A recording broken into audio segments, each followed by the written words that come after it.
So in case you've been taking your self-isolation literally for the last month or so, I'm sure you know that the Final Fantasy VII Remake dropped during quarantine.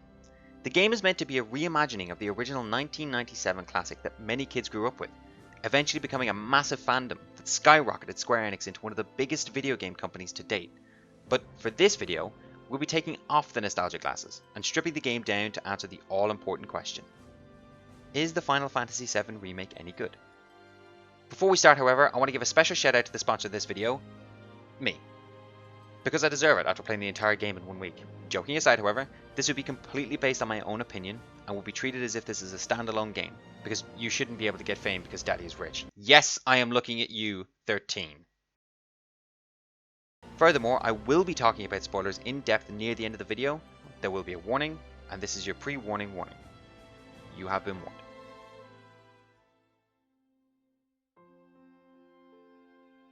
So the game revolves around ex-military Cloud Strife with enough muscles that he could just barely open a jar of pickles on his own.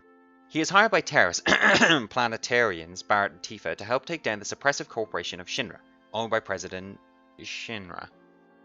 The company uses the life of the planet, known as the Life Stream, to create power, and thus the company built the city of Midgar, a two-story city with rich people at the top and poor people at the bottom. And does anyone else find this all a bit on the nose? During the course of the game, you meet scary ghosts, other scary ghosts, other not so scary ghosts, scary not so ghosts, the 3 stages of truth, the most pathetic mob boss in history, oh, and this chick who puts out so much I'm surprised this isn't a dating simulator. And I guess the bad guy's there too. And it all gets presented beautifully. The world of the Final Fantasy VII Remake revolves around the city of Midgar, and mostly in the so-called slums, and it is extremely detailed. No 2 pieces of rubble look the same. There are people that roam around that have their own conversations that you can overhear. And the entire world feels not only lived in, but something that you can take part in, rather than view from a lens. Everything moves fluidly in animation, both inside and outside of combat, and the creatures and machines in this world look real, with the same kind of detail you might expect from AAA movies. Unfortunately, this makes the areas that are less detailed stand out like a virgin in a strip club. There are several locations where far beyond the explorable area are obvious skybox images that not only aren't detailed well, but not even angled correctly to fit perspective. Thankfully, these are only in a few choice moments, but when they occur, it's so jarring that it snaps you back into reality and, you know, not lost in a fantastic world, like a video game should. This isn't even talking about the UI and menus. A AAA game with 5 years in production with this level of detail should not have a menu that is so horrible to look at. You spend a lot of game time looking at these menus, just like every other RPG. So why does it have to stare at something that makes me uncomfortable? Seriously, I was looking at the screen for like 10 minutes, and the longer I looked, the longer I felt like that my creepy neighbor was drooling down my neck. The soundtrack has a lot going for it though. The music is constant and dynamic, flowing flawlessly from peaceful and serene town music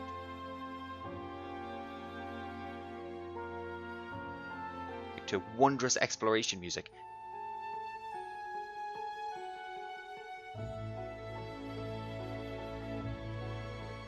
to hard-pumping battle music.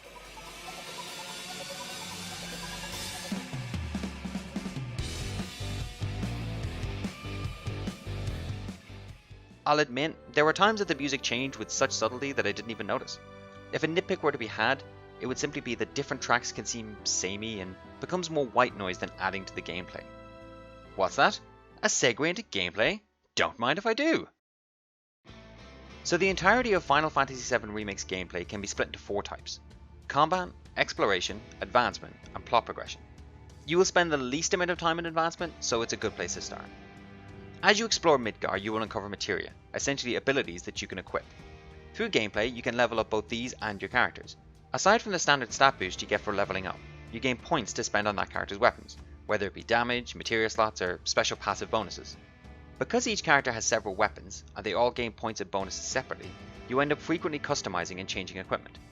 So far seems okay, right? Well, here's where the stupid part comes in. Upgrading weapons takes so goddamn long. If by endgame you have all of the weapons, you could easily spend 10 minutes upgrading them because of this ridiculous animation. Was it cool the first time? Yes. Is it cool after seeing it 50 times? Not really. To add insult to injury, there isn't even a place to see what bonuses you've bought for each weapon. That is, not without manually going into the weapon upgrades menu, selecting the weapon and actually going through each and every one of the 50 upgrades you bought, attempting to keep track, exiting out of the upgrade menu, which is even more flashy time wasting nonsense, and then do it again with every other weapon. Even equipment and materia menus seem to have that extra half a second between every selection or entering and exiting a menu. In the 50 hours played of this game, you could remove almost half an hour of menu inputs that I have to wait on this game to respond to.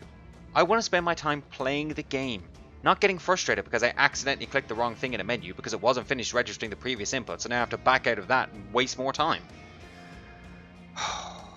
I'm seriously stressed out right now, and I'm not even halfway through this video. So, while trying not to have an aneurysm, the second biggest part of Final Fantasy VII Remake is the combat. Excuse me, I hear you cry? But the game revolves around combat. What are you, stupid? And I would agree, it does revolve around it. In fact, every quest in this game is kill the thing, or find the thing. Ha, lol, JK, kill the thing of the thing. Surprise though, the combat is actually not as prominent as you would think, or expect, or even hope from an RPG. And what you see when it comes to combat is flashy and animated and ooh, these are pretty effects. But good particle effects and not good combat doth make. In fact, the combat goes from one complete extreme to the other. Either to spend 10 seconds in a normal battle because the enemies are made of balloon animals, or you get utterly fucked in the asshole by that one enemy or boss that hits like a truck where you might as well be stroking its genitals. Normally, I'd be happy to have a challenge thrown at me, but the fights aren't based on a mistake of the player's input. When you have a game based on so much experimentation and customization, you can get completely walled by a boss solely because of the equipment and materia. The biggest issue is the fact that there are numerous enemies in the game that require a specific setup to beat, but it gives no indication of it. Thankfully, because you need to have a fucking encyclopedic knowledge of this game, it does cut you some slack and gives a materia to scan enemies, so the game can tell you everything from strategy to what it had for breakfast. So, just to clarify, the game throws a difficulty curve, but gives you a thing that allows the game to tell you how to beat it. And the strategy given isn't even general knowledge or semi-basic. One enemy in particular splits into two and requires you to beat off its twin while staring with rage before you can end the battle. But aside from the bipolarizing difficulty, and aside from assessing every single leaf you come across, there's an even bigger problem. The combat is so fucking slow. Attacks are slow, animations are slow, bars are slow, damage is slow. It's like watching porn at 10% speed. Yeah, it's nice, but could you move it along please? I've got places to be. You spend the rest of the game equally exploring the city of Midgar and progressing the story, so I'm going to talk about them both equally. They suck. Oh, sorry, you wanted more input than that? How about Corridor Simulator 2020? No? What about Hold Down Forward? The world may look really pretty, but don't worry, you'll definitely see every last detail due to the 0 miles per hour you run in. Seriously, the game has stupidly long corridors with people talking bollocks at the end of each one. Oh wait, sometimes someone talks bollocks in the middle of a corridor. Ooh. The game even forcibly slows you to a crawl at certain points, just in case you get whiplash from the game actually gaining some traction. The rest points are no better either. I need to know who was so blitzed out of their mind that they made a town out of 10 2-feet wide corridors, because they need a slap. Look at this map. This is not a city. This is a child's scribble. I wouldn't be surprised if it was the same person who wrote the story, to be honest. This is probably the hardest part to talk about. Not because of spoilers, and not because it's perfect. It is the most confusing piece of blathering mess I've ever witnessed. Cloud Strife might as well have not been in this game. Everything happens to the player, not because of them. The entire story is what happens when other people do things. And the protagonist, that's right, the main character, makes no impact in the story. That may seem harsh, but it's the truth. Everyone else has the bright idea to continue the plot, and you get dragged along like a bag of edgy bricks. That's if you can understand why you go to X, Y, and Z, and talk to obvious plot device because I'm a named character. The game pushes you to each visual spectacle while hardly caring if it makes any sense.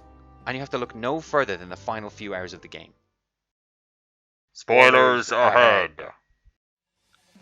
So it turns out the bad ghosts that for some reason weren't bad aren't actually bad, they're just some sort of cosmic power but are actually bad because they're trying to change the future. Oh, and the so-called main bad guy that has been nothing more than a ghost whispering sweet nothings into your head is actually here, and he wants you to fight the ghost because reasons? But then when you beat the ghost you fight him too because Cloud obviously has a hard-on for Scorched Earth. I have rewatched the entire end multiple times and still haven't the foggiest clue as to why any character in this game says or does any of this, let alone what any of this actually means. These scenes and fights are massively detailed and superbly orchestrated, but has the amount of context as a dishwasher full of dog parts and styrofoam. So, in summary, the Final Fantasy VII Remake is like going to Disneyland with your kneecaps bolted together. Sure, yeah, you can enjoy yourself, but it takes a day just to get to the next attraction. And that is the crux of the problem. The game is advertised at 60 hours long, but you actually only play half of it.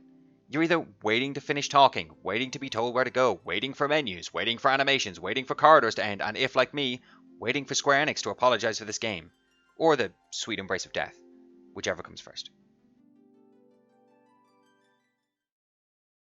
Thank you guys so much for watching. This was actually quite fun to make. And if you think that's all I have to say about the Final Fantasy VII Remake, do not worry, I have another nostalgia review where we compare the remake to the original, so feel free to check that out too. If you actually want to watch me suffer through the game, I stream the whole thing as well, so I don't know, put that on when you're doing the dishes or cleaning or waiting for quarantine to end. In any case, thanks again for watching, and I'll see you next time. Bye!